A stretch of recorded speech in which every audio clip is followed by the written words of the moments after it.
हरे कृष्णा। ओम नमः शिवाय। प्रेम से बोलिए जीतिया मात की जय। जय हो जीतू वाहन भगवान। प्रिय भक्तों, आज अश्विन मास के कृष्ण पक्ष की 9वीं तिथि है और आज महापर्व की पारण कथा का वर्णन सुनाऊंगी मैं आपको।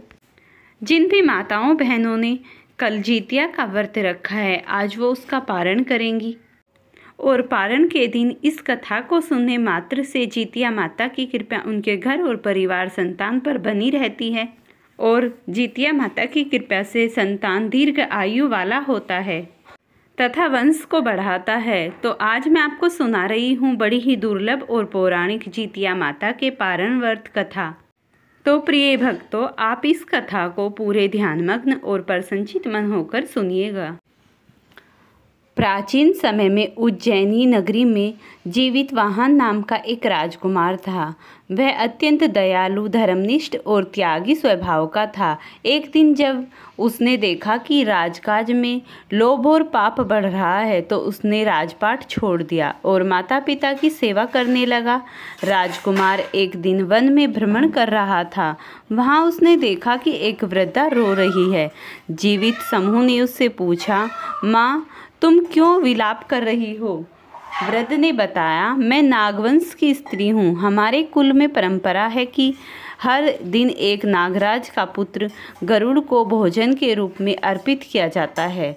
आज मेरे पुत्र की बारी है, इसीलिए मैं विलाप कर रही हूँ। जीवितवाहन का हृदय करुणा से भर उठा। उसने कहा, माँ, तुम चिंता मत करो, मैं स्वयं आज गरुड़ को भोजन के रूप में प्रस्तुत हो जाऊंगा। वह वृद्ध बहुत डर गई और बोली, बेटा, गरुड़ देवता बहुत बलशाली हैं, वे तुम्हें तुरंत खा जाएंगी।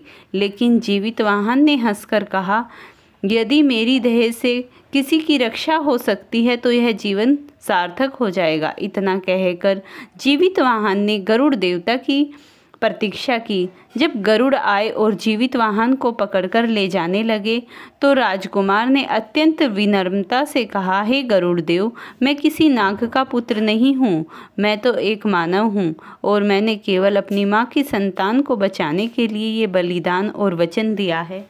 और अब आप मुझे, राजकुमार बोला, निसंकोच खा सकते हो। तुम्हारे इस त्याग और करुणा से मैं प्रभावित हो गया हूँ। आज से नागकुल में मैं किसी के बालक को नहीं मारूंगा। गरुड़ की इस प्रकार की बातें सुनकर वह बहुत ही प्रसन्न हुआ।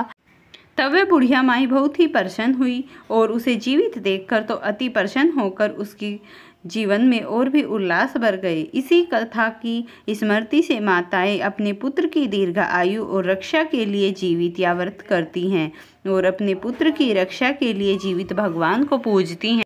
इसीलिए जो भी माताएं बहनें इस व्रत को करती हैं और इस दिन, पारण के दिन, जीवितवाहन की यह कथा सुनती हैं, उनकी समस्त प्रकार की मनोकामनाएं पूर्ण हो जाती हैं। जीवन में सुख, शांति, समृद्धि आ जाती है। बच्चों की लंबी उम्र बढ़ जाती है, बीमारी दूर हो जाती है और घर में सुख समृद्धि का वास बना रहता है। इस प्रकार आप एक और पौराणिक कथा सुनिए। माँ का प्रेम अमर है और पुत्र की लंबी आयु की कामना में किया गया व्रत, जीतिया व्रत, आज मैं आपको सुनाने जा रही हूँ। वह पवित्र कथा जो व्रत पारण के समय सुनने से संतान को अजय बल और लंबी उम्र का आशीर्वाद प्राप्त होता है। बहुत समय पहले की बात है। किसी नगर में एक दरिद्र महिला और एक धनी महिला रहती थी। दोनों ने मिलकर जीवित पुत्रिका का व्रत रखा।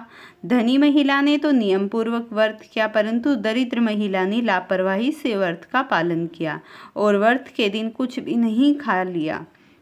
व्रत पूरा होने के बाद जब पारण का समय आया, तब धनी महिला ने विधि पूर्वक व्रत किया और जीवित भगवान की पूजा की। फलस्वरूप उसके पुत्र की दीर्घ आयु, यश, सुख, संपत्ति और समस्त प्रकार की मनोकामनाएं पूर्ण होने के बाद उसके जीवन में माता लक्ष्मी का आशीर्वाद बना।